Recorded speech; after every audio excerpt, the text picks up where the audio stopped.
Untamed is going to be untamed. It's going to be a little crazy. I want to talk to my people. I want to talk to my brothers and sisters.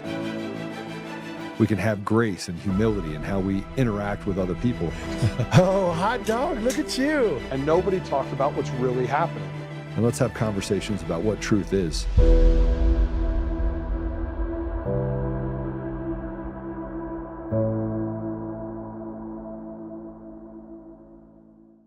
They don't want any expert to explain how compromised the entire election system is. The architecture is compromised, the implementation of it is compromised, and the operational use of it is compromised. Okay, I have firsthand experience on every one of those things in multiple locations. It's completely compromised. That's exactly the opposite of what you're told in the media. It's safe and secure. It's secure. It's secure. They've convinced all of the election supervisors, and I'm not saying they're bad people, but the mainstream, voting machine companies, and the mainstream media have convinced them that there's no problem here, nothing to see, when we've got a completely compromised election system. And it's been that way, I hate to tell you guys this, it's been that way for a very long time. It did not start in 2020. Correct. I have data going back to 1990. Okay, that shows it. That 1994 case that I was talking about, I had the database for Baltimore City. I had all the databases for the state of Maryland, and I inherited those. In 1992, there was a presidential election. They testified in the court case that they had not purged the rolls the way they were supposed to. So the election supervisor in Baltimore was pointing at the technical guy. They were pointing at each other as to why they did not purge the rolls. But everybody agreed they had not purged the rolls, okay? So what happened in 1992 when I looked at the database? Remember the Bill Clinton first election? Yep. In Baltimore City alone, 20,000 more votes cast than there were voters, with a population of votes of about 200 to 250,000. Guys, that's close to 10% of the votes. Think about the implications. If they did that in Atlanta, Philadelphia, Detroit at the same time, I'd say likelihood's pretty good that they probably did. If you remember, Bill Clinton didn't get 50%, right? We had a third-party candidate, Ross Perot. There's a really good chance that Bill Clinton did not win the 1992 elections. That he was installed in 1992. And H.R. 2, when he got elected, you know what it was? It's the Motor Voter Law.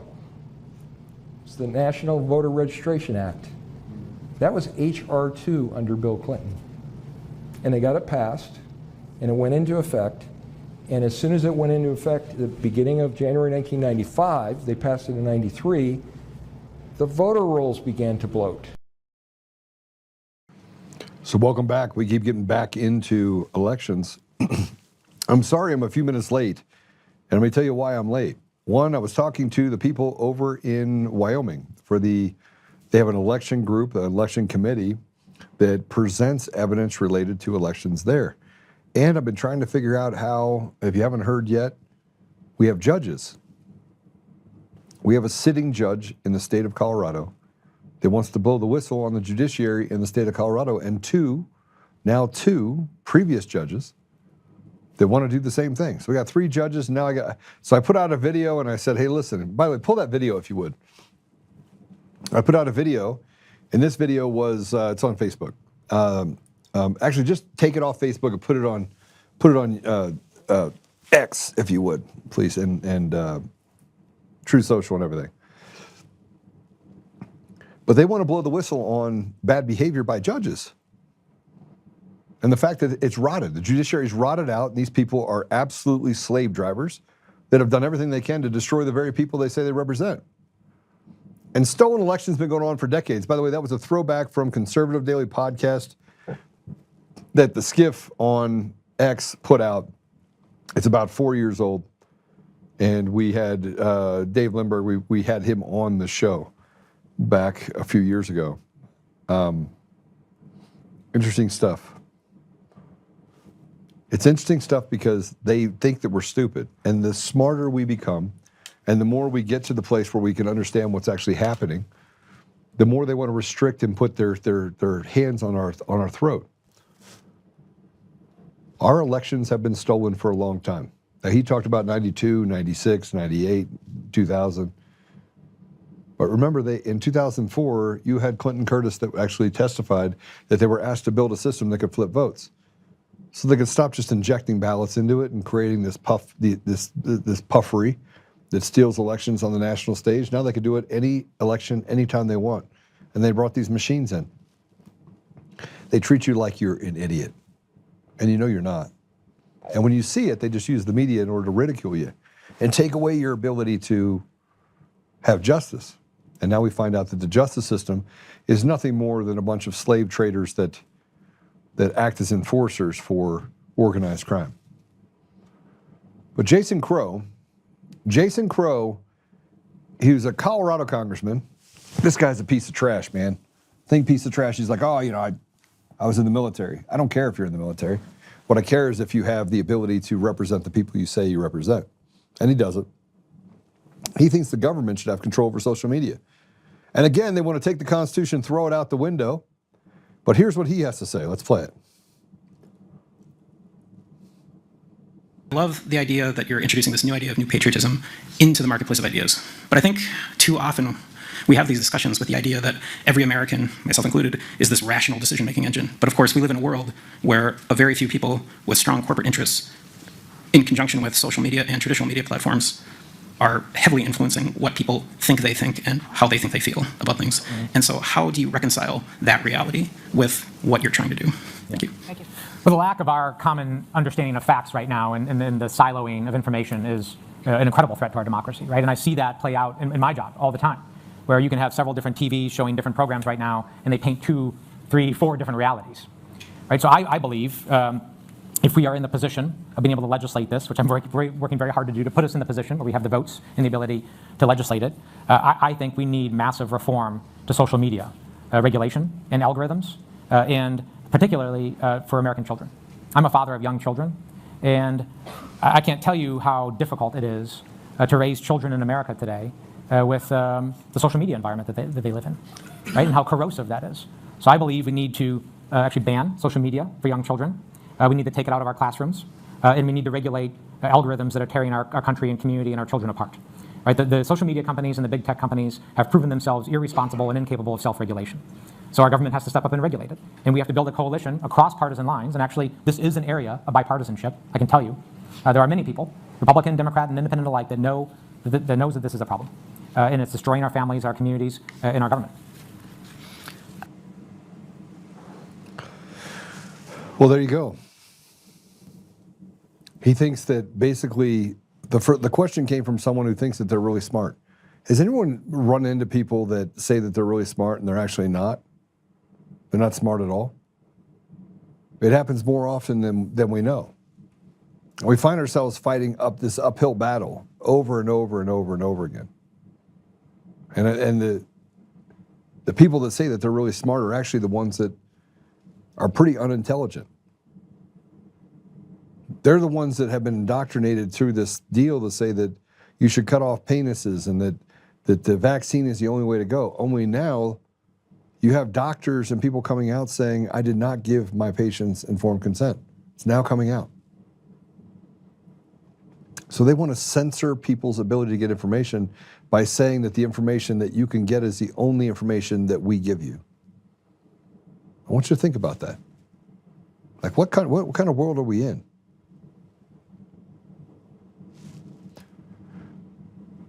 We have been trying so hard to get to a place where the American people's voice can be heard. They say you must have machines. They treat you like you're stupid. They ostracize the experts that are out there.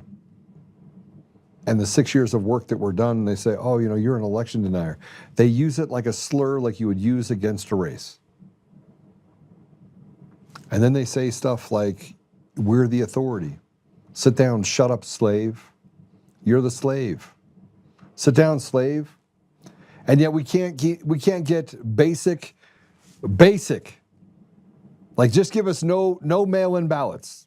Like, what's the damage that's done by no mail-in ballots? You have precincts on every corner. Well, I'm going to tell you what the damage is done. The damage is done is that you can't inject large amounts of gas into the fire to get an outcome. And they're scrambling right now saying, man, if the American people are the only people that can vote, we're in big trouble. If the American people are and it has to be a transparent process, they're going to get rid of all of us. Like, we're all gone. And then the power brokers that are out there don't have control in their grip on the throat of Americans, treating them like slaves. So everyone says that, oh, these other countries, man, they're terrible. They have so much corruption. Our corruption is doused in a facade that literally is the emperor has no clothes. We can't get the SAVE Act passed, and there's already a push for another bill that betrays the American people. You got what's going on up in Minnesota. You got what's going on in California. Now you have California senators and congressmen inside of the state of California that want to pass the Nick Shirley Act that makes it impossible for you to get to the fraud. I'm going to tell you something that you probably already know. You're a slave. You're a slave, and they don't even think you're worth it. You're an inconvenience to them. Give us your money, slave. We own your property, slave. Everything we tell you to do, slave. The judiciary rotted to the core. They're having back deal conversations, ex parte conversations. They're handing money out. They're taking bets on who's going to get what prison sentence. They're doing terrible things, Epstein list, you name it. They're on their own list. Downloading kiddie porn, sexual misconduct, doing everything they can to treat the American people in every instance like slaves. But in the middle of all that, they want to pass the Dignity Act. They want to push a bill that helps illegal aliens. They haven't helped the American people in so long, we don't even know what it looks like. We don't have roads on the, I mean, you look at Colorado, it's like a criminal's playground. They want to make it impossible for you, the American, to be able to take care of yourself, to defend your home. They want to strip you of your Second Amendment rights. And now Jason Crow says, let's take your First Amendment rights too. And the more we speak and the more we speak up, the less they make sense. And it doesn't matter if you're a Democrat or Republican, guys, it does not matter. None of that matters. What matters very simply is, are you willing to be their slave? Because now they want to do this replacement theology and bring in these people from the outside and say, we're going to destroy the ethos. We can't get rid of these people. We've only basically clawed back 10%. We got 90% left to go. But the American people are constantly treated as if they're a second-hand citizen, a third world citizen in their own country. But they're already talking about in multiple states, California, Colorado, other places, how do they take more meat off the bone? And the smarter you really are, build a business, do things, build things in your community, the more of these pieces of trash want to take it from you. So now you have the Dignity Act because we can't get the SAVE Act passed because God forbid we do something for the American people. So now they're like, well, we first have to give free health care, free child care, free to illegals while giving the middle finger to the American people. Let's go and play it. There's a new amnesty bill in Congress called the Dignidad Act. The name's in a foreign language because it benefits foreigners over American citizens, giving legal status to as many as 12 million illegal aliens, stops ICE from deporting illegals, and allows many deported illegals back into America. Worse, the Dignidad Act expands work visas, replacing American workers and undercutting wages. The Dignidad Act is an amnesty bill. Learn the facts and join the conversation.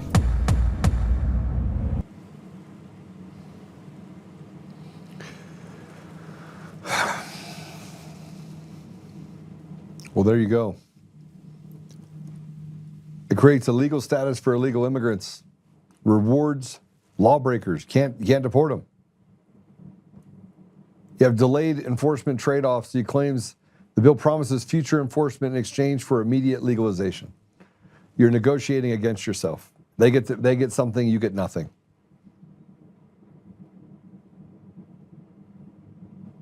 Even without direct citizenship, because it doesn't give them real citizenship. This legal status gives them de facto amnesty. They can do whatever they want. And it's bipartisan. Do you mean unipartisan? Our country it's just broken. It's broken. Our states are run by criminals. You got Crow that wants to basically strip you of your ability to have a First Amendment on the internet because someone might believe the truth that you're saying, and that might be dangerous to someone.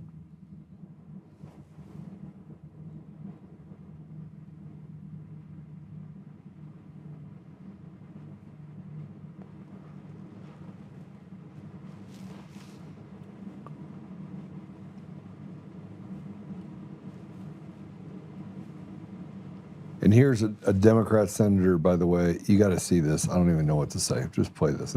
Yeah, play it. How many illegals are on Medicaid? Do you know? Glenn, Senator Grenade, please, can we, when we dehumanize, well, it's not the, stop. I was shot 9 times because I was dehumanized. I was shot 9 times because we allowed somebody to dehumanize human beings. I almost died twice, Glenn. Yeah. So I ask you once, please, do not say illegal in this committee because it dehumanizes an individual. And that's all I'm asking you from my heart. Okay. Thank you. Senator Utke. What a douchebag.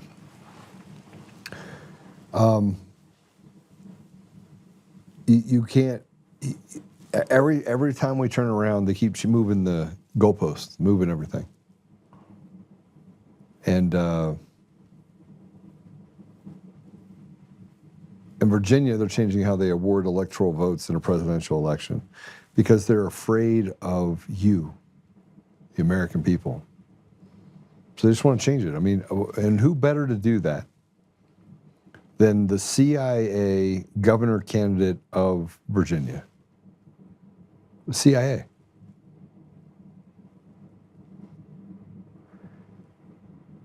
Spanberger signed HB 965 into law, effectively rendering Virginia's presidential votes null and void. The measure handing the state's electoral votes to the national popular vote winner regardless of the state's results. I mean, let me just kind of put this for you so you understand this.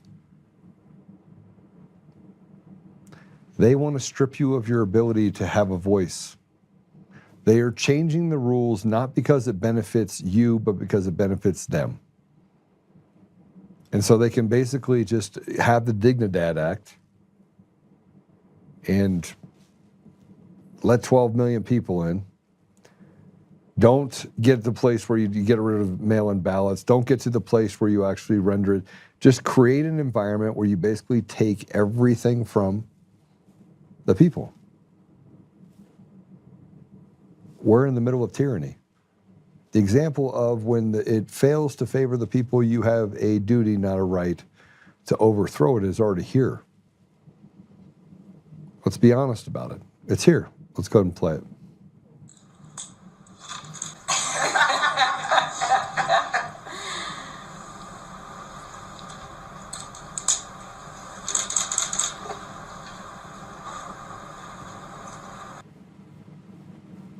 The devil. Another synagogue of Satan individual, by the way, which I've talked about before. The same people that say we're not white while basically ridiculing people that are white, bringing people in this replacement from all over the world in order to come in and replace Americans, generations of Americans. We saw what's happening in Ireland right now. If you haven't seen it, it's unbelievable. But Virginia is now the 18th state plus DC to join, 222 electoral votes. The compact only activates once states totaling 270 electoral votes join. It's not in effect yet. But they're stealing states one by one. They're slowly boiling us in a vat of hot acid. So just to list the states, California has 54, Illinois has 19, Illinois has 19, New York has 28. Medium states that are in this is Colorado has 10, Connecticut has 7, Maryland has 10, Massachusetts has 11, Minnesota has 10, New Jersey has 14, New Mexico has 5, Oregon has 8, Virginia has 13. Washington has 12, smaller states. So they're basically doing the 2/3 in reverse to change the laws collectively.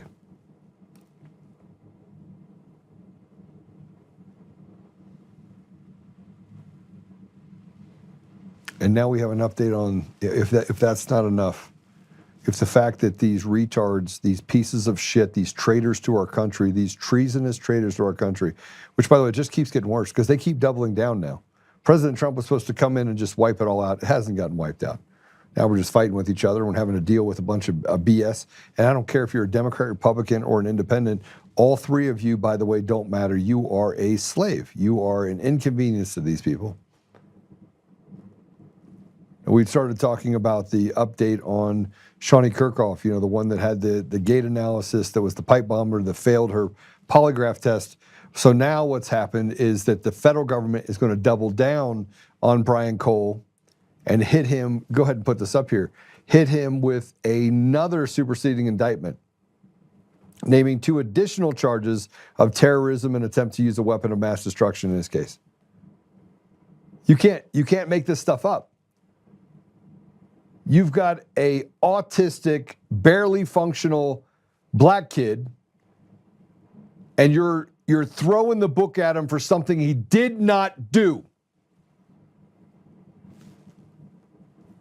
Our entire country is fundamentally broken, and we got a bunch of cowards that aren't willing to do what's necessary in order to fix it. That's the reality. That's how I feel about it. I feel like this is crazy. This kid's the pipe bomber, and you know what? I'm Judas Priest. We know it's not true. We absolutely know it's not true. Oh.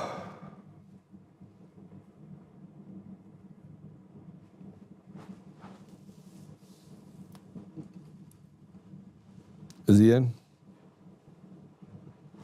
Bring him in. Seth Keshel's going to join us. Maybe he'll talk me out of wanting to basically throw people off a cliff. Seth, welcome to the show. Joe, I've been doing that for about 5 years on your show. So, I mean, this is really nothing new. I look like I'm on a potato right now. How you doing? How you doing, brother? What's going on? How you been? Well, I'm doing good. I mean, I've been busy as hell. Every time I want to take a step back and chill a little bit, it's like, hey, why don't you do something different? Why don't you write a book? So mission is still the same. I know that your mission is constantly changing, but it's really not so far divorced from what it was when we first met. So it's good to see you, and hello, Joe's audience. Yeah, it's good to see you. We've had it has some crazy stuff going on, right? It's your book, by the way. Let's quickly talk about your book. You just wrote your book. It rose to the records and is now one of the top bestsellers. Tell us about it. It's going to become the preeminent book on election corruption in the Trump era. I got first thing that more piece have moved print and audio since it released on March the 5th. And you can see that beautiful cover right there with our Smoky Boss Tweed F curve on the front. But it's been quite a ride. So you've been working on this for the last 6 years. We've collaborated on lots of different things with Mark Cook, myself, Professor Clements. Do you feel like a different person 6 years later? Do you feel like we've gotten through, and now we're in that place where it's like a rugged cowboy, man? You're in the middle of it, and you now can almost anticipate where things are going to come from. So, we have 2 ways to fix our country, ultimately, because I'm no longer really a conservative. I'm a pragmatist. I don't believe in the labels. I don't think we can serve a whole lot as a Republican Party. But likewise, you just ran a campaign for governor, so you still see utility in the political system. The problem with the political system is it's corrupted. It's corrupted by foreign and domestic influence, too much money, corruption of the incumbent parties. But look, we can't just advocate for and choose the violent solution to fix our country. Now, that could happen, and you have to be prepared to deal with it. But absent that, fixing the political process is what has to happen. And unless we start getting rid of some of these incumbents and replacing them with people that can fund a campaign, that can connect with voters, and that can advocate for the reforms to make our elections fair. See, that's one thing the White House is still pushing is election fair, but we don't have the help in the Senate that we need, and we definitely don't have the help in the courts, although I think the Supreme Court may be about to give us police. So my views are now more pragmatist oriented. Every passing milestone gives me a greater understanding of what happened on the 3rd, 2020. Okay, so we talk about 2020, but man, we've been looking at elections going back to the early 2000s, 2004, 2008, 2012. And we're finding more and more information related to how they did it, stored procedures, how they were able to manipulate the code, and that's why they hid it behind this black box. And now we have even more information about what's happening in Serbia, what's happening in China. Obviously, we pulled out Maduro from Venezuela, and you have people that are chirping like birds. Why is it taking so long to get to a conclusion if we know that the elections are stolen? And they keep trying to say, there's still people saying safest standard, gold standard. Seth, we know it's not. It's nonsense to even have the conversation anymore. Why aren't people in handcuffs and why aren't people in Guantanamo Bay? Well, there's a lot of people that benefit from the corrupted system of elections maintaining the status quo. And they're not Democrats. Now, it's mostly the Democrats at this point, but in the book, I made a point in chapter 4, a history of election fraud. I literally wrote that chapter for the good conservative who says all the right conservative talking points, and he believes that the government's corrupt, he believes the media is corrupt, he believes the schools are corrupt, but he won't go so far to believe that elections would be stolen.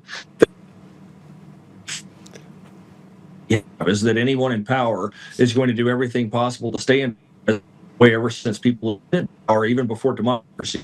And I wrote about Mark Hare, who's a U.S. congressman from North Carolina. Well, in 2018, his election was thrown out using North Carolina in a special election. So this is a bipartisan problem, and to rip off the layers of corruption may be to expose friends caught in the fire. I think that's why you don't see much political action on it. All right, so let's kind of unpack that a little bit, because we have this uniparty. I think you've seen this, the Republican Party become largely anemic, largely betrayers of the very people they say they represent. It's hard to see to the bottom, like who represents what. Like it's almost as like everyone's for themselves, as long as it comes with a paycheck from the end of it, at least in the political structure or the struggle that we face. But how are we going to fix it if we can't get to a place where the people's voice are even heard, even on a local level? Like nobody has an appetite for machines or mail-in ballots. They just don't. So why is it so difficult to fix what should already be fixed? All right, it's just it makes no sense to me, Seth. It makes no sense. Well, I think we have top all of us. We are definitely victims of corruption when it comes to the courts. When it comes to fair laws, we have the states and the federal government all the elections clause versus the federal government's authority to come in and write a lot of this stuff. And then you have even red states like Idaho and Missouri refusing to comply with the Trump DOJ to turn over voter rolls. Back to the question of who is this going to expose? Because I don't think either of those secretaries of state are corrupting the system actively themselves. I think it would expose massive corruption of the voter rolls going back decades and create a problem that they don't think they need to solve today. But for the ground up portion of this, we're not entirely victims. And you've alluded to this plenty of times. That's one thing that you do with that fireball attitude that you have, is you compel people to get involved and to start caring. Okay, and that's the most important part. And I would consider Maricopa County, just up the road from where I live today, is the symbolic ground zero of the election corruption in this country. It's equal to Philadelphia, Wayne County, Milwaukee County, Fulton County, but it was where the election was called on November 3rd, 2020. That there's a big media arm to the election corruption as well, setting expectations. And less than half of the precinct committee man spots are filled with a Republican precinct committee man. Same thing here in Pima County, which is 15% of the vote in the state. So until we have average Joe, Billy Bob filling Republican precinct committee man problems, can we really say that the layperson is involved in the political solution? Because from that ground level, you get people like Rachel Keshel, Rachel Jones, when I met her, Rachel Keshel, who was one of the grassroots figures who came together as a team of three and raised just enough money to get elected. Can't there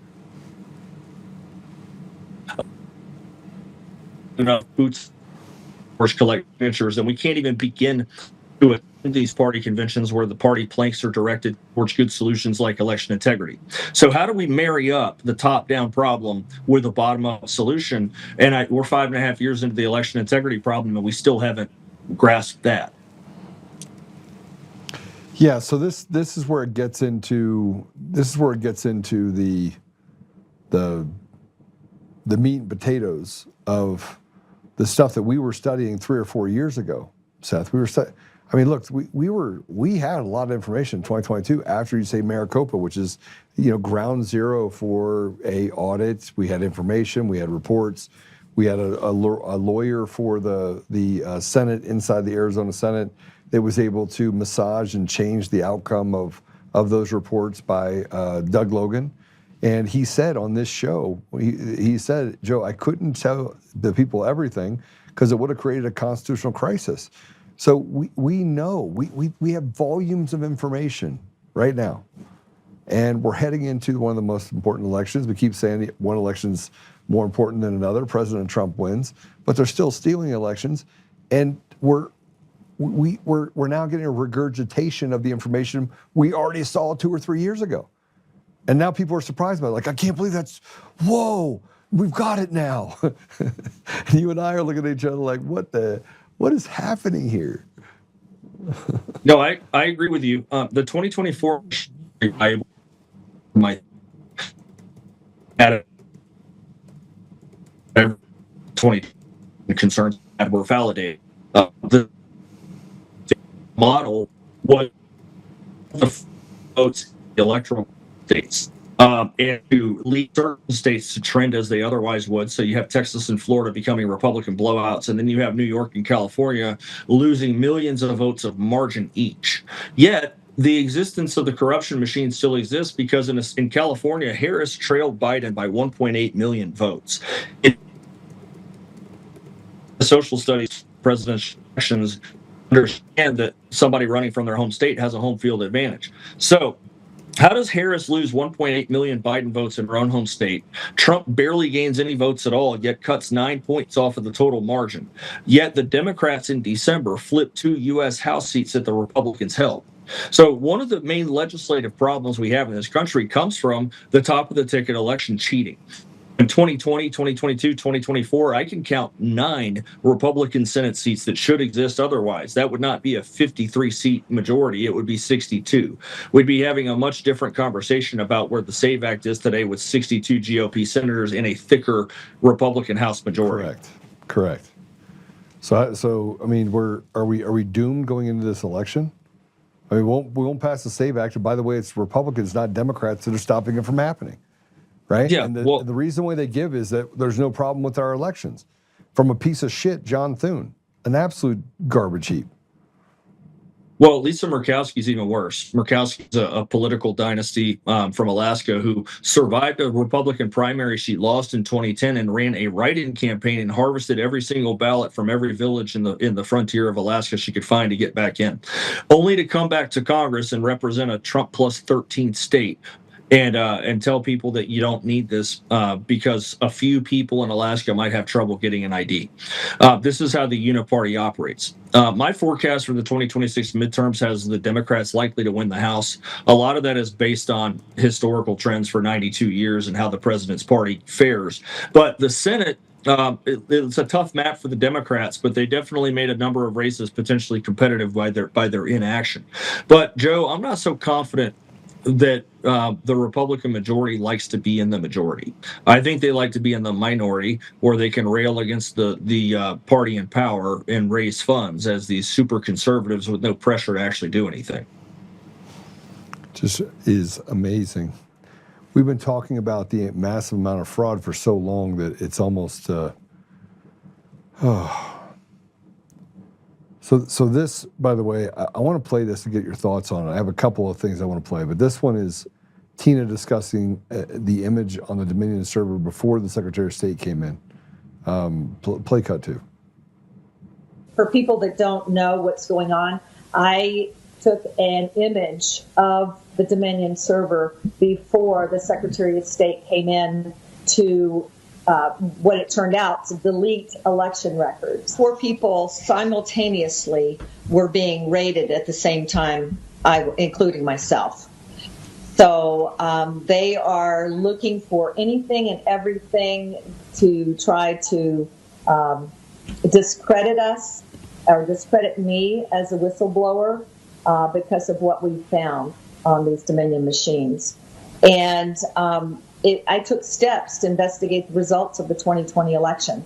So, and the Democrat Secretary of State, Jenna Griswold, and the political parties connected to Soros are coming down on me hard. Merrick Garland. I mean, they do not want this information out there. Very powerful people that do not want this information out. Merrick Garland turned the FBI on parents that showing up at school boards, as you were just talking about, to protest critical race theory and things like that. So anyone that doesn't agree or threatens their position or brings out information that is factual, they are trying to discredit.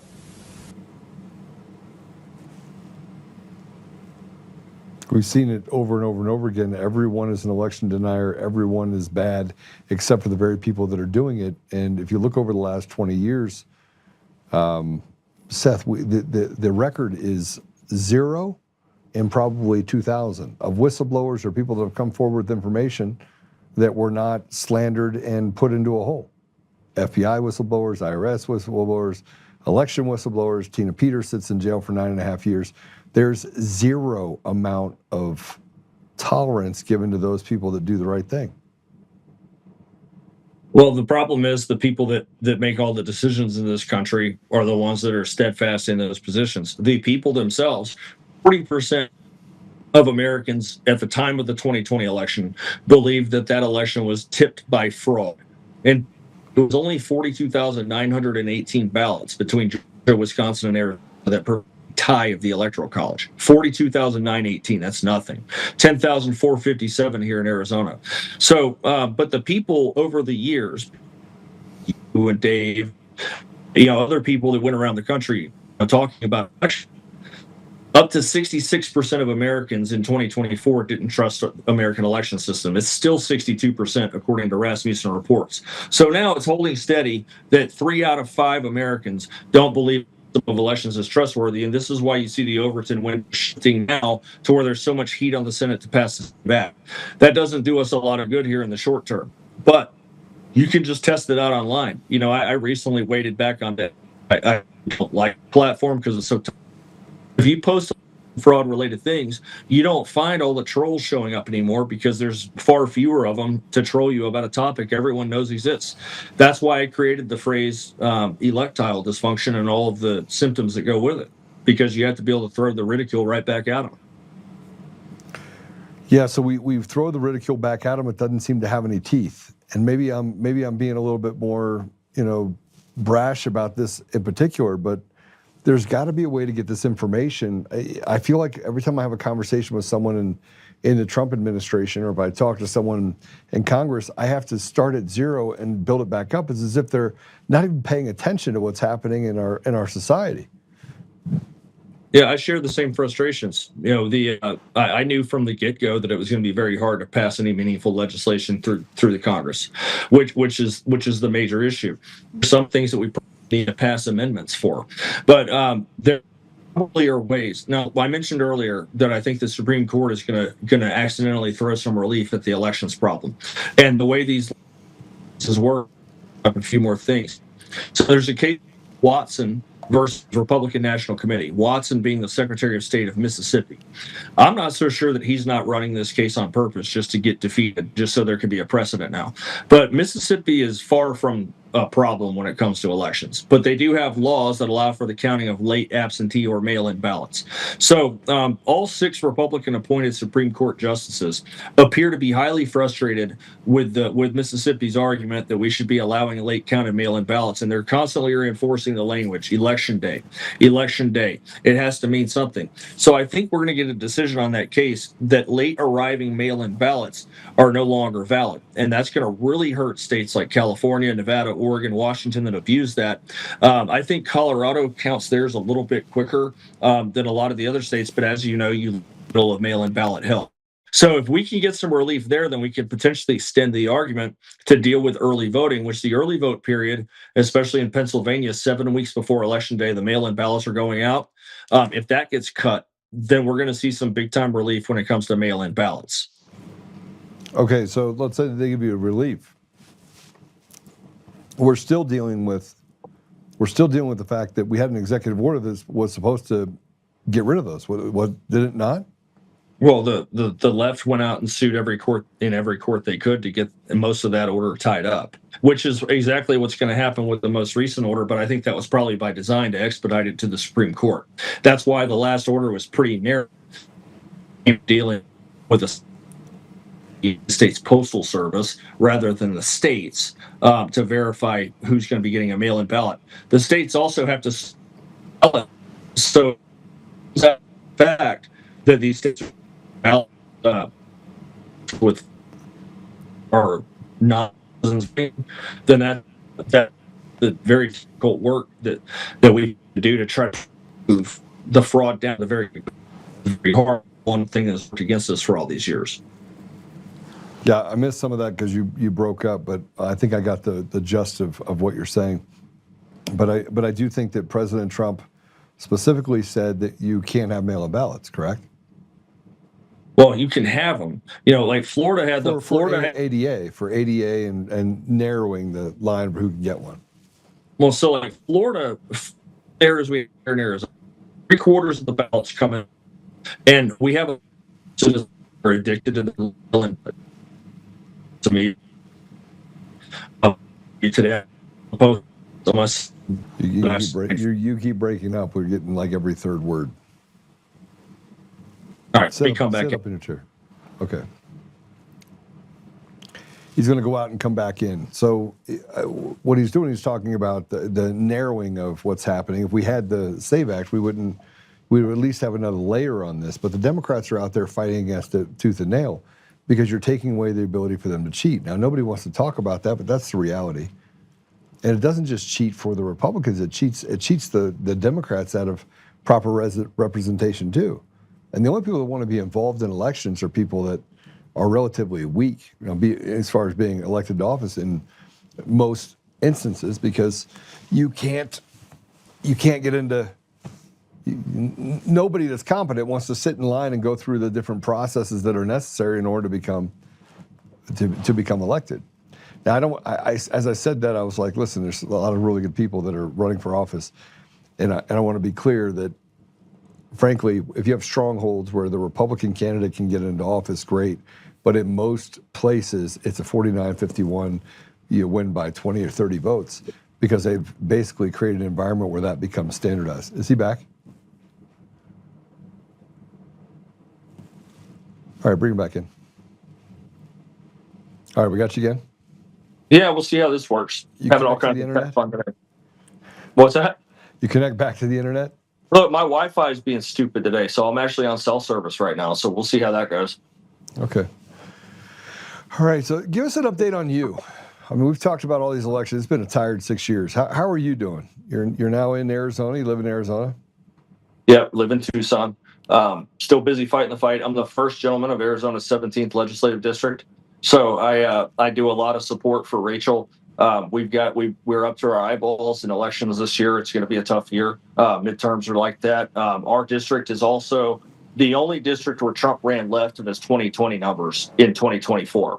So we've got a little bit of that suburban slide, a lot of McCainite voters in our district. So anyway, we're trying to get reelected. This is Rachel's last run, and then we're going to move into a different sector trying to fix things. What do you think happens in 2028? Well, I think that it's a little bit far. You know, in March of 2020, the president appeared to be on track to be reelected. And then the coronavirus was sprung on everybody. All the rules for the elections were changed, and the election became what I constantly describe as a quasi-election. Right now, in 2028, the Democrats have a lot of political issues, especially when the 2030 census hits, because a lot of their states are going to lose a ton of population. If Trump and the Census Bureau handle the census right, they could really gut that party. Now, it only does as good as the Republicans do in delivering on as many of their agenda items as possible. Right now, if I had to put money on it, I would put money on J.D. Vance or Marco Rubio winning the presidency in 28. I actually think Rubio is our guy. Well, one of those two will be the nominee. Yeah, I think Rubio can win it if we can get the election stuff handled. He definitely has been a pretty strong. I would say there is no other Trump. There's only one Trump, but I see him as a very dynamic leader, completely different than when he ran for office way back in 2016.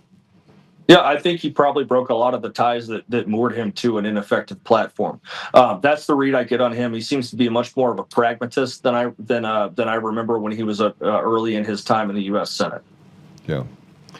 All right, Seth. Hey, thanks for joining us, brother. I really appreciate it. You look good. You look like you're well fed.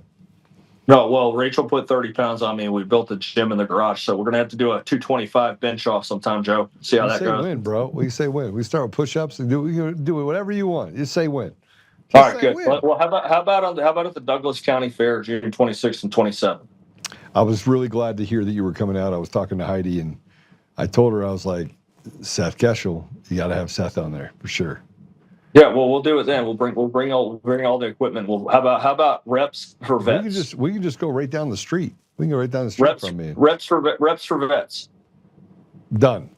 Yeah, charity. All right, cool. All right. Hey, God bless you, brother. It's good to see you. See you, buddy. Thank you, everybody. Right. Thanks, Joe's audience. Yeah. Seth Keshel is a good man. He's a very good man, and the things I know about Seth are I could write a book.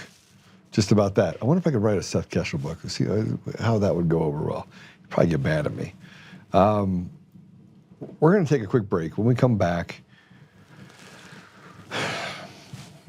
I didn't want to cover this. I didn't want to cover it, but I keep getting phone calls and emails and text messages that says, Joe, Victor Marks.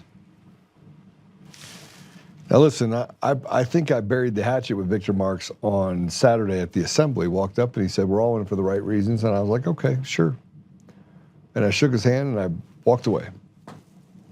But now we have more questions than we do answers. And yeah, let's take a break. When we come back, we're gonna take a very different approach to Candace Owens deal. And if you say, I don't like Candace Owens because someone else doesn't like her, man, I don't know how to feel about things, but I am no longer throwing out information and saying someone's not credible because someone else tells me that they're not credible. I don't believe that. And two things can be true at the same time. So we'll be right back.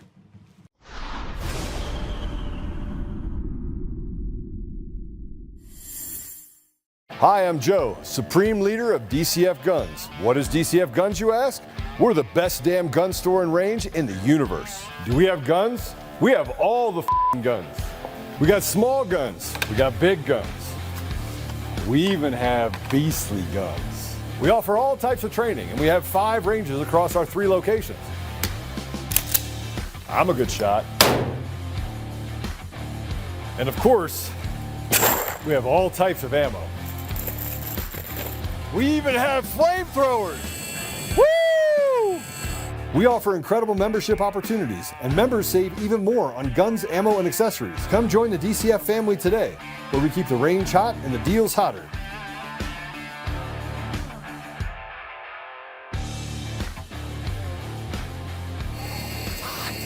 It's hot. In every thread, in every stitch, Honor-Bound USA weaves the fabric of the American spirit. It's not just apparel, it's a testament to God, family, and country. At Honor-Bound USA, We're a family of patriots who put our faith, family, and America first. When you visit our website, you'll find a line of products that embody our commitment to pray, stand, speak, and act.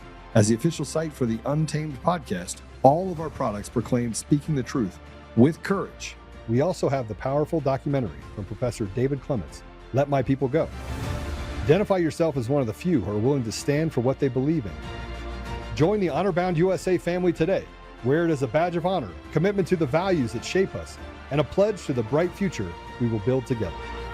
Because when you're honor-bound, you're not just wearing a brand, you're embodying a lifestyle.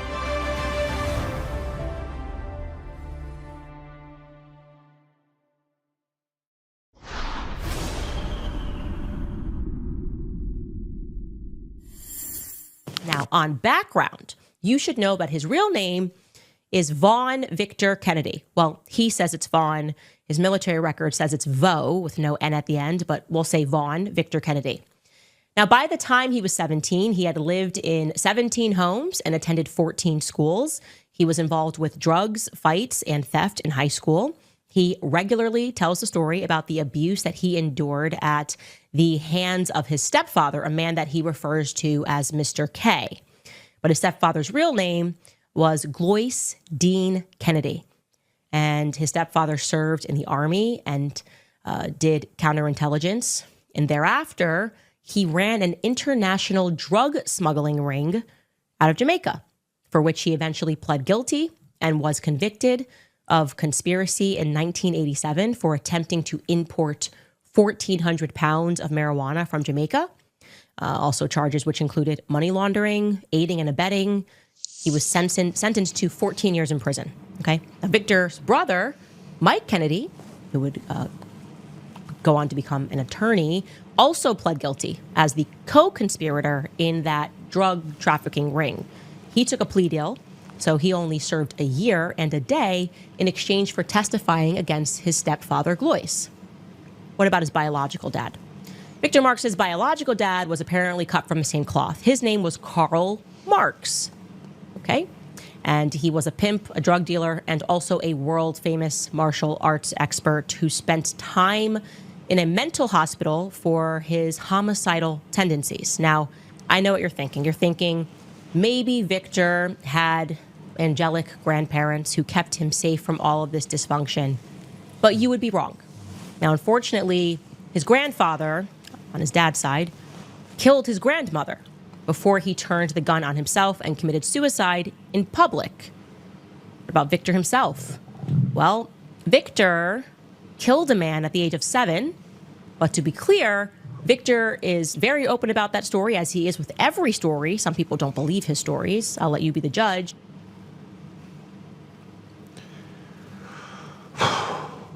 Candace went on for 58 minutes. And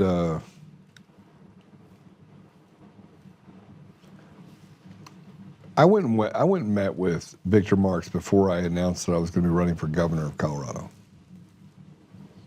And I met with almost all of them. First I met with Greg Lopez. So Greg actually ended up becoming an independent, getting in the middle. I went and met with everyone except for Barb Kirkmeyer, and I ended up going to meet with Barb Kirkmeyer later. And I met with Scott Bottoms. I'm a big fan of Scott Bottoms. I endorsed Scott Bottoms when I got out of the governor's race. You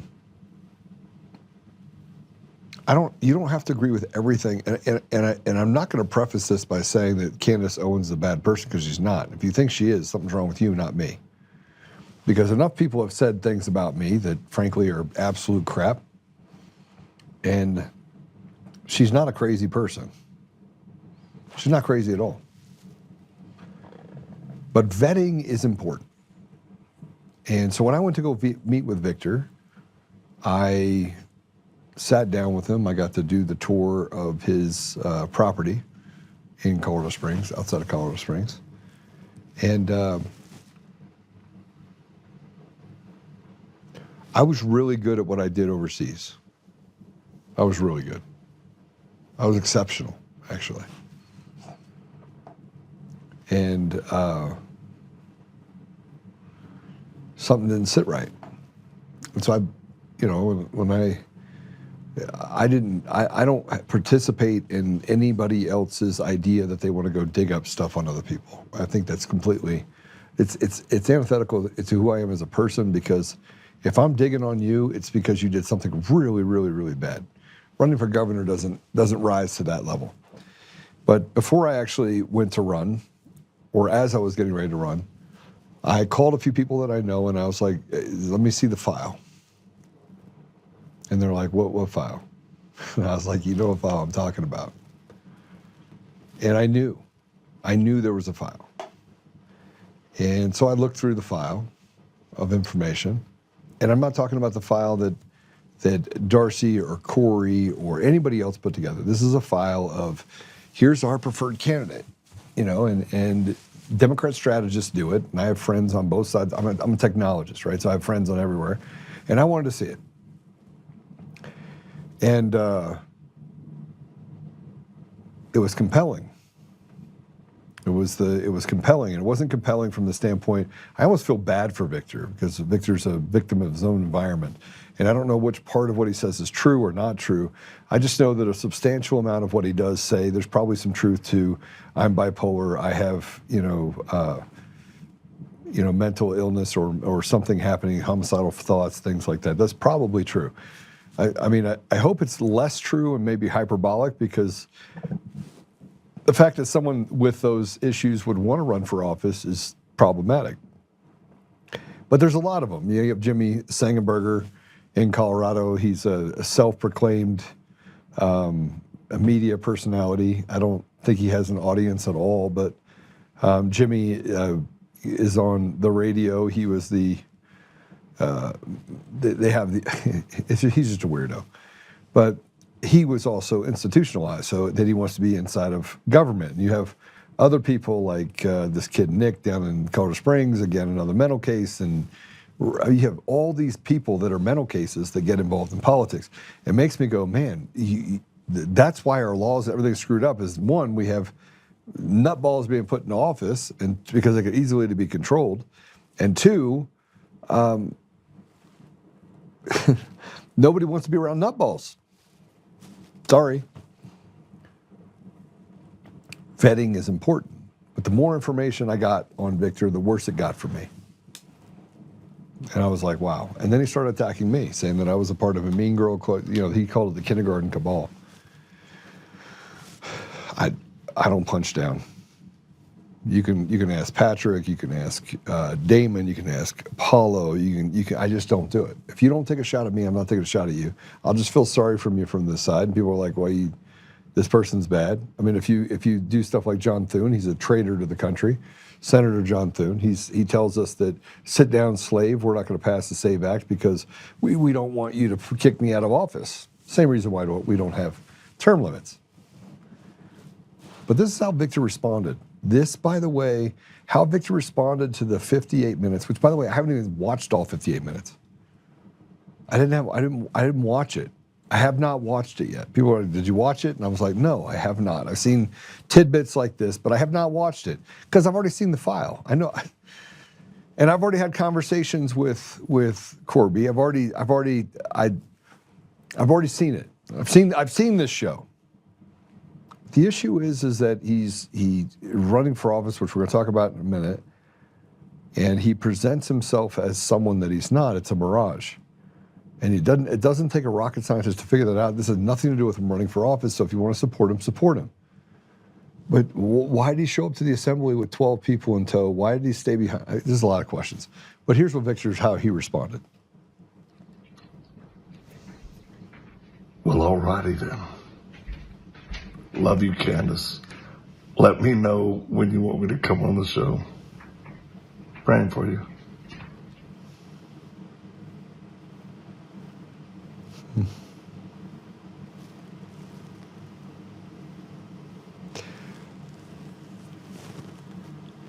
If you take your glasses off right before you're going on to a thing and you want to make it a production, that's great. And it's okay with me if Victor decides to drop out. I think it'd be better for his mental health, frankly. Because you don't hide from people. Let's just go to the General Assembly. You don't hide from people in a room upstairs telling everyone you're going to sweep the assembly, you're going to take it from everyone, and you don't get top ticket.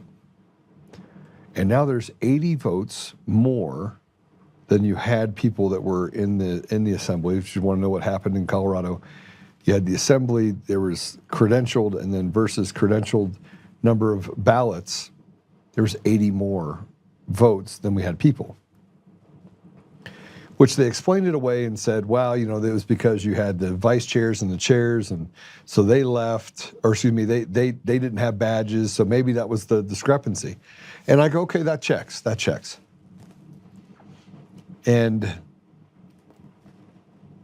then why wasn't the down ballot? See, it was the governor's race and the down ballot. Why did the down ballot race then fully check? Why was it right? It was only the governor's race that was a problem. Let's put this up here. This is from somebody that was at the assembly. One candidate sitting with his wife and delegates on the hard bleachers all day and walked to the front door of the building without security. Another candidate enjoys special treatment on cushioned chairs above everyone watching down and only exits his safe zone with 20 plus of his paid security detail and entered the facility through a side door surrounded with his security detail. Another is at home, thanking God she wasn't even a part of the Republican Assembly. I never said she was dumb. Now ask yourself, which one deserves to be a leader? Which one is avoiding special treatment? Not that the establishment would give it, LOL. Which one answers all questions from anyone? Which one doesn't vote like a Democrat? Which one values the caucus and Republican Assembly process that allows anyone, not just wealthy people, into the party?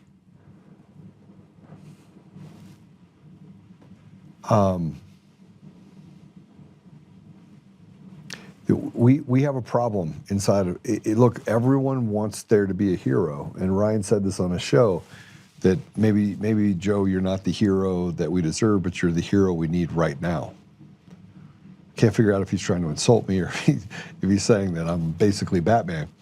But Mark Cook had to put something out yesterday because Victor Marx then stopped going to a debate.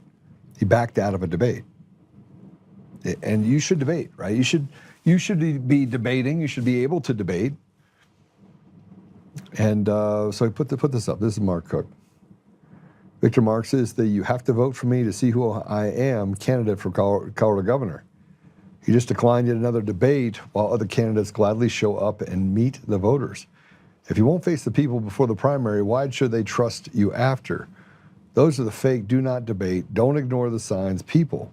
Make sure everyone has their eyes wide open. He also refused to call me about how elections are being manipulated in Colorado and to learn what happened to Tina Peters, then lied about it. When someone shows you who they are, believe them. And it goes through that Lopez said yes, and Barb Kirkmeyer said yes, and Scott Bottom said yes, and Victor Marx declined to be at that debate. Why? Why?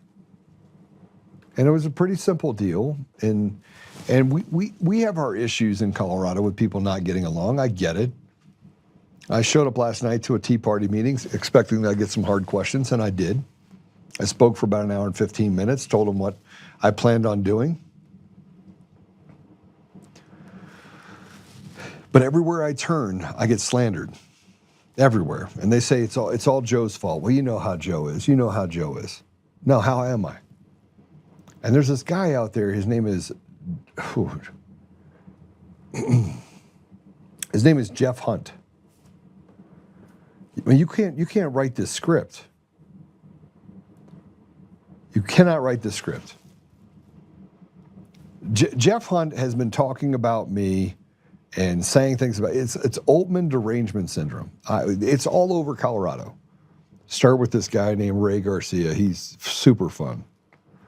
Says that I'm going to go out and raise money illegally, and I mean, if raising money would be a novel concept for the Republican Party in Colorado, period. But somehow I'm going to do it illegally because Joe's going to. This is the excuse they're going to make. Joe's going to go raise a ton of money, and when he does, he did so illegally, which I won't do it illegally. I will raise a lot of money, But this Jeff Hunt guy has been just knee deep in Victorville. And so Ryan Schuling put something up because Victor and Jeff put out posts that were almost identical. Go ahead, put it up. Anyone wanting to know whether Jeff Hunt is the official hype man for Victor Marx? As I've joked before, the Flavor Flav to Marx's McChuckdy. You need to look no further than the side-by-side comparison of social media posts. Who's zooming who, as the great Aretha Franklin once asked. We'll break down real Candace Owens' wild assertions about Marx during the 3 hours, 8 a.m. Mountain Time of Ryan Schuling Live today. Okay, so if you put these side by side, in fairness, Jeff went first. So Jeff said, this is the synopsis of Candace Owens on Victor Marx. By the way, it was written by AI. And if you put the other one next to it, it goes through all the same things. It's the same. It's the same. It's identical. Official response to Candace Owens' show today, snapshot of what Candace Owens says about Victor Marx, accused of international arms trading, trafficking, Haiti, Israel, possible Iran. That's not true. There's no possible Iran.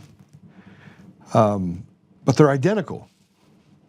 And so I had to respond because I think we owe it to ourselves to be at this place in the game, regardless of running for state party chair. If you can't get in front of people, if you can't feel comfortable being around people and you have to have 20 security guards, for what? Is the Republican Party that bad, or are you setting yourself up for a Julius Caesar moment? What's happening here? There's no credible evidence that shows that you saved 45,000 children. You said that I served 45,000. You went from saving to serving 45,000 because 45,000 would put him in the upper echelon of exceeding anybody else's wild expectations of how many people that they've been able to save collectively over a storied 40-year career. And there's other things that have come up, such as, are you a 7-3 black? This stuff that to me is trivial. It is trivial. You'd say, no, Joe, it's not trivial. It's important. I actually got to the place before he attacked me where it didn't bother me what he was saying because I was just like, whatever, right? Just get in there. I'll be honest with you. If we can get a Republican candidate that basically does shrooms all day, but he can actually do what the American people want him to do, that'd be 1,000 times better than somebody on either side that thinks for themselves and does apex work, in my opinion. Sorry, that's the reality. Someone that does. Here's a novel idea. How about we have someone that doesn't betray the people? Can we do that? Maybe. But here's what I wrote. I hope it's not true. I said, is it true? I hope it's not true. I pray none of it is true. Whether it is or not, I think it deserves more scrutiny. I think Candace laid it out her case. I also think Jeff should not be lazy in fanboy responses. The allegations are serious. I would like to see Victor go on Candace's show. He said he would. I think Candace should let him go, or let him. I'll be listening to Ryan for sure, though, on Denver's K60, 630 K now. And then underneath it, I did respond as well, if you'll actually pull up Ryan's deal, because he responded there. Actually, I think he responded to this as well. I don't actually know if he did or not. Oh boy. Stop for a second. So this person said, go down. There we go.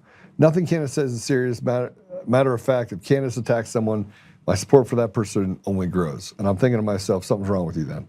The part about thinking for yourself is taking it all in and waiting for the dust to settle.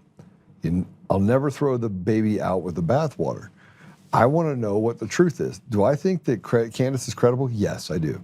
And the fact that the mainstream media hammers on her, do I think Macron's wife has a penis? I don't know. I mean, they said Michelle Obama does too. And I do joke about it, but frankly, she kind of looks like a woman. But then again, I look at like Malaysian and the Thai women, the lady boys, and they look like women too. Right? So I don't know. Here's what I do know. All of our elections are stolen. Every single one of them. There's not an election in this country that is put down on paper that doesn't have a larger degree of fraud. When you talk about stored procedures, when you talk about all the things that go into the code itself, whether it be rootkits or it was designed that way purposely or the chaos itself, is their gas to the motor of being able to stuff in fake and fraudulent ballots. There's so many different ways to do it today that frankly, I think it changes. And I think we should be aware of the fact that they now can change it at will. They can do whatever they want. The chaos is basically the gas. And it pushes people to not want to deal with it. They just scratch their head and they're like, just give me an outcome. Because people are typically good. Typically. And they don't have time for the nonsense. Retards like nonsense. So as I sit here and I say that all the elections are stolen, and I look at what's happening with Victor and all the stuff that he's going through with Candace and Corby and trying to sell, 50,000 guns to Israel, and I think about that and I'm like, yeah, but the State Department doesn't have a high regard for him, and nobody actually, I call people to ask him what they think, and they're like, yeah, he can't do any of that. Like nobody would sell him anything. They don't even take him seriously. That's the response I get back. And so I say to you as I'm sitting here talking to you that could it all be true? Yes, it could be true. Is it? Did he kill someone at 7 years old? Did he go through all the processes? Is Erica Kirk a bad person? I don't know. I'd pray not. Like I said before, I hope not.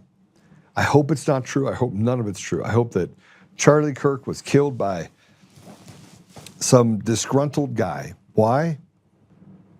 The narrative has huge problems, but they all have huge problems. Every narrative I've heard has a huge problem, which means chaos favors the op, doesn't favor the people. It feels like I'm going all the way back to the Kennedy assassination, and I'm looking at it from the top of the depository, and I'm on the 6th floor, and there's a 7th floor, and you're saying, okay, you shot. By the way, I was there just a couple weeks ago, and I got to see it, and I went, wow, this is different than I thought. It's a more compact area. The shot came from 160 feet right out the window. I'm looking down at it, and I'm like, well, that's a much easier shot. And everywhere you look, it looks like it's coming across this grassy knoll, and that's where the shot was taken. It's not. Just think if you were, if you saw it on TV and it looked like the grassy knoll was way over here. No, it's literally right there. The cars, it's a very small area. So the chaos makes it even worse because you can't figure out really how to get your bearings. Well, I can't do this, can't do that. But this one's different. This one more and more keeps coming out. And frankly, I've seen the file. There's more to come out. And so I say this because I want Victor to have health. I want him to be healthy. And someone that has tendencies to do certain things or act certain ways faces a great deal of emotional strain, not just inside the race, but outside of it. And someone should have known that when they actually put him in the race. They should have known that. They should have known it. So I hope it's not true. I do. I hope that I do hope that he's not running guns and doing all that stuff. I did not go see the Candace deal. I probably won't watch all of it. I don't have time. Number one, I'm running for state chair, and there's too much to be done. But this brings me back to the two questions that I want to ask you. I've asked it now for the last 2 days. Do you like to win or do you like to lose? Which one? And then I'll ask you this next question. Do you care how you win? See, I'd rather win terribly than lose graciously. I want to just scrape, and I want to fight, and I want to get to a place where we can have ethical, moral standards.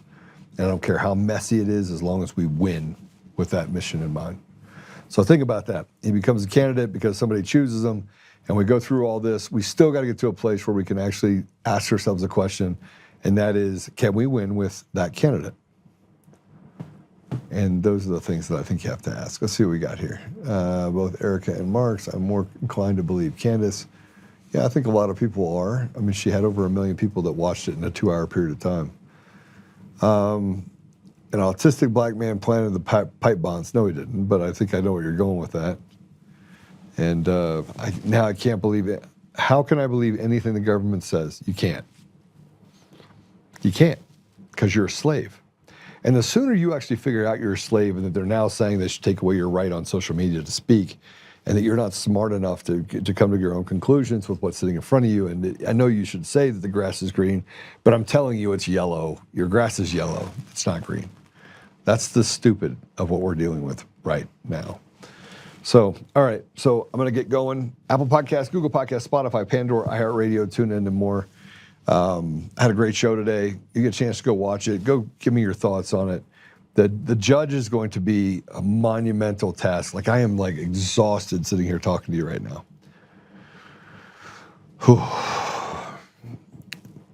We're going to have a sitting judge that is going to give us information about what's happening in the Colorado. And if you're listening to this and you are a county clerk, or excuse me, a court clerk, or you work inside that environment, you want to whistleblow, we will protect you. We will make sure nobody knows your name.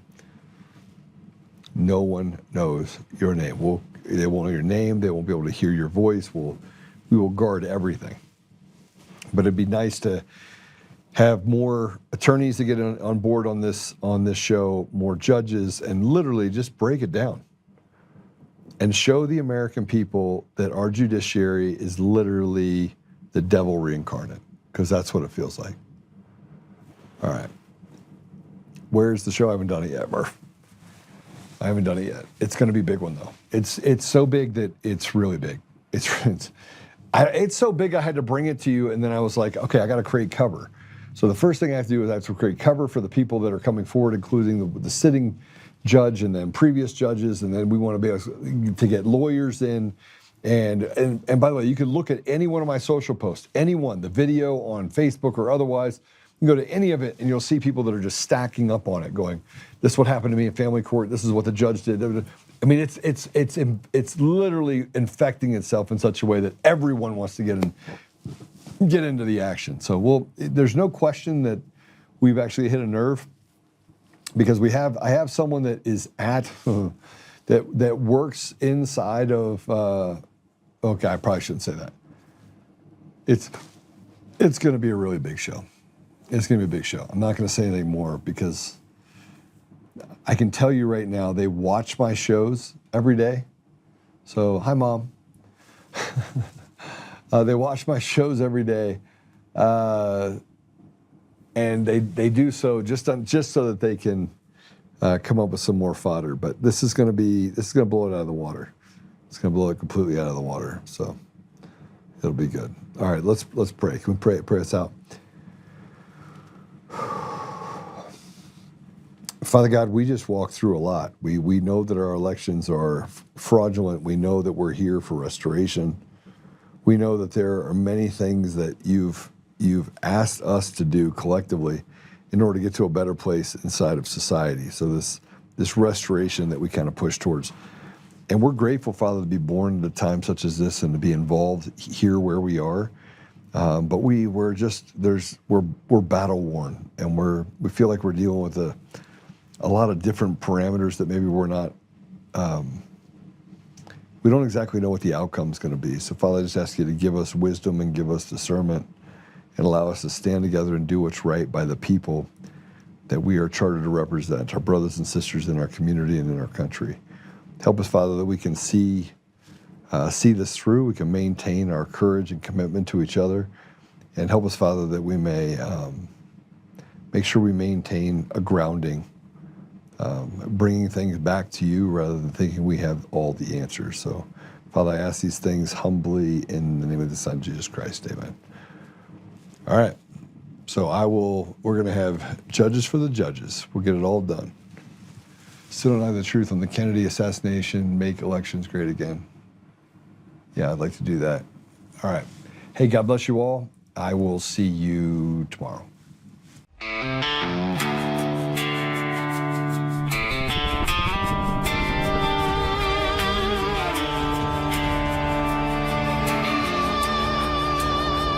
Rise up, Untamed. In the heart of the fight where the wild ones roam, Joe Oltmann's calling, bringing truth back home. From conservative daily to this untamed fire, we shatter the silence, lifting spirits higher. No chains can hold us, no lies can can prevail, authentic and fearless on this rugged trail. Patriots gather under stars and stripes. Untamed nation, igniting the night. Untamed nation, let the truth roll out in this land of the free. Standing proud from sea to shining sea, we won't back down.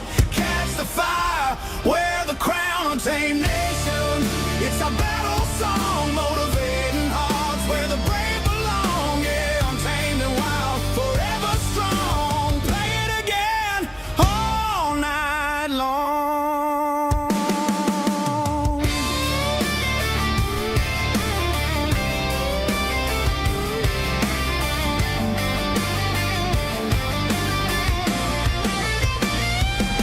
Break the mold, chase the real.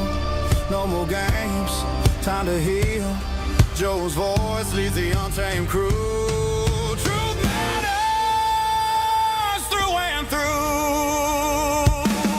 Untamed nation, let the truth roll out in this land of the free. Standing proud from sea to shining sea, we won't back down. Catch the fire, wear the crown. Untamed nation, it's our battle song, motivating hearts where the brave